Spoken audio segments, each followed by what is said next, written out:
Imagine leading millions of people through a desert for 40 years and enduring their complaints and rebellion and performing miracle after miracle and then being told you can't enter the very land you've been working toward your entire life. I mean, think about that for a second. Everything you've sacrificed and everything you've endured, and it all comes down to one moment that changes everything. This is exactly what happened to Moses, and honestly, the reason why will shock you, because it reveals something profound about God's character and leadership and the weight of our actions. But before we start, hi, my name is John. This channel is all about Bible and its mysteries, even those hidden within the scriptures.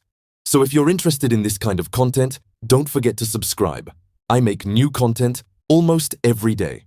Moses is one of the greatest figures in all of Scripture. He was chosen by God to confront Pharaoh and lead the Israelites out of slavery in Egypt. He parted the Red Sea and brought water from a rock and received the 10 Commandments on Mount Sinai and served as the mediator between God and his people for 4 decades. Yet despite all of this, Moses died on Mount Nebo, looking at the promised land from a distance, but never setting foot in it. Why would God deny Moses this one thing after everything he had done? The answer is found in Numbers chapter 20, and it involves a moment of disobedience that seems almost insignificant at first glance. But when we dig deeper, we discover that this wasn't just about one mistake. This was about leadership and representation and the absolute holiness of God. Let me take you through what happened and why it mattered so much that God had to discipline his most faithful servant. The Israelites had been wandering in the wilderness for nearly 40 years. They were in the desert of Zin at a place called Kadesh when the community ran out of water. Now, you might think that after seeing miracle after miracle, the people would trust God to provide. But instead, they did what they always did when things got hard. They complained and rebelled. They quarreled with Moses and said, "If only we had died when our brothers fell dead before the Lord. Why did you bring the Lord's community into this wilderness that we and our livestock should die here?" Moses and Aaron went to the entrance of the tent of meeting and fell face down before the Lord. This was their pattern whenever crisis hit. They went straight to God. And God gave Moses very specific instructions. He told Moses to take his staff and gather the assembly and speak to the rock before their eyes, and it would pour out water for the community and their livestock. Notice carefully what God said. Speak to the rock. Not strike it and not command it, but just speak to it and water would flow. Moses gathered the assembly in front of the rock. But here's where everything went wrong. Moses was angry and frustrated with the people, and honestly, who could blame him? You can hear it in his words when he said, "Listen, you rebels, must we bring you water out of this rock?" Then Moses raised his arm and struck the rock twice with his staff. Water gushed out, and the community and their livestock drank. The people got what they needed, but Moses had disobeyed God in a way that would cost him dearly. Immediately after this, God spoke to Moses and Aaron with words that must have felt like a knife to the heart. The Lord said, "Because you did not trust in me enough to honor me as holy in the sight of the Israelites, you will not bring this community into the land I give them." Just like that, Moses' lifelong dream of entering the promised land was taken away. For one act of disobedience in a moment of frustration, Moses would die before reaching Canaan. Now at first, this might seem extremely harsh, and I'll be honest, when I first read this story, I struggled with it too. After all, water still came from the rock. The people's need was met. Moses had been putting up with rebellion and complaining for 40 years. And this was just one moment where his patience snapped. Why would God punish him so severely for what looks like a minor infraction? To understand this, we need to look at what Moses actually did wrong and why it mattered so much. First, Moses disobeyed God's direct command. God said, "Speak to the rock," but Moses struck it instead. This wasn't the first time Moses brought water from a rock. Back in Exodus 17, God had told Moses to strike the rock at Horeb, and water flowed out. But this time, God gave different instructions. God wanted Moses to speak to the rock to demonstrate that his word alone has power. By striking the rock when God said to speak to it, Moses substituted his own method for God's command. He treated God's instructions as suggestions rather than absolute authority. Second, Moses took credit that belonged to God alone. When he said, "Must we bring you water out of this rock?"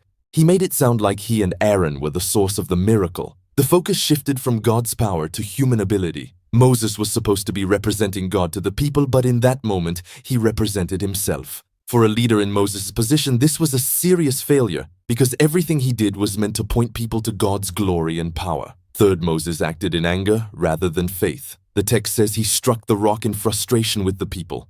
His emotions overrode his obedience. While his frustration was understandable given years of dealing with complainers and rebels, God had called him to a higher standard. Leaders who represent God are called to reflect his character even when they're provoked. Moses let his anger control his actions instead of trusting God and following his instructions precisely. Fourth, and this is crucial, Moses failed to honor God as holy before the people. God's holiness means he is set apart and unique and absolutely pure.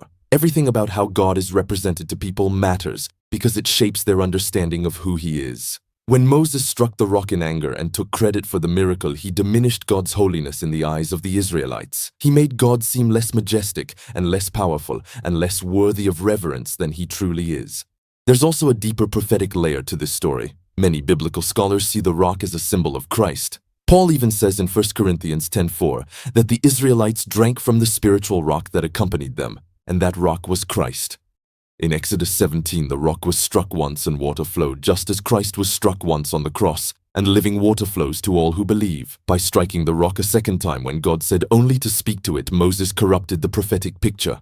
Christ only needed to be struck once. After that, we need only to call on his name, and the water of life flows freely. God's discipline of Moses teaches us that leadership comes with greater responsibility and greater accountability. James 3:1 warns that those who teach will be judged more strictly. Moses was the leader of God's people and the mediator of God's covenant. His actions carried enormous weight. What might seem like a small mistake for an ordinary person became a serious offense when done by someone in Moses' position.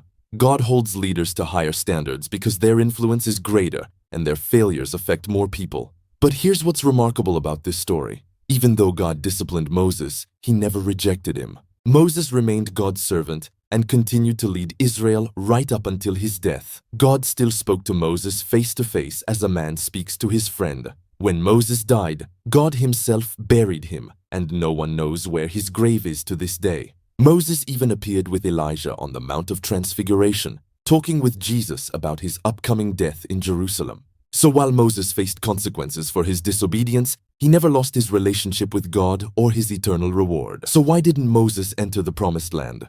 Because he disobeyed God's specific command and failed to honor God as holy before the people and took credit for what only God could do. The punishment seems severe until we understand the weight of leadership and the importance of representing God accurately and the absolute holiness of God that cannot be compromised. Moses' story is a warning to all of us to take God's commands seriously and to guard our hearts even in frustration and to always point people to God's glory rather than our own.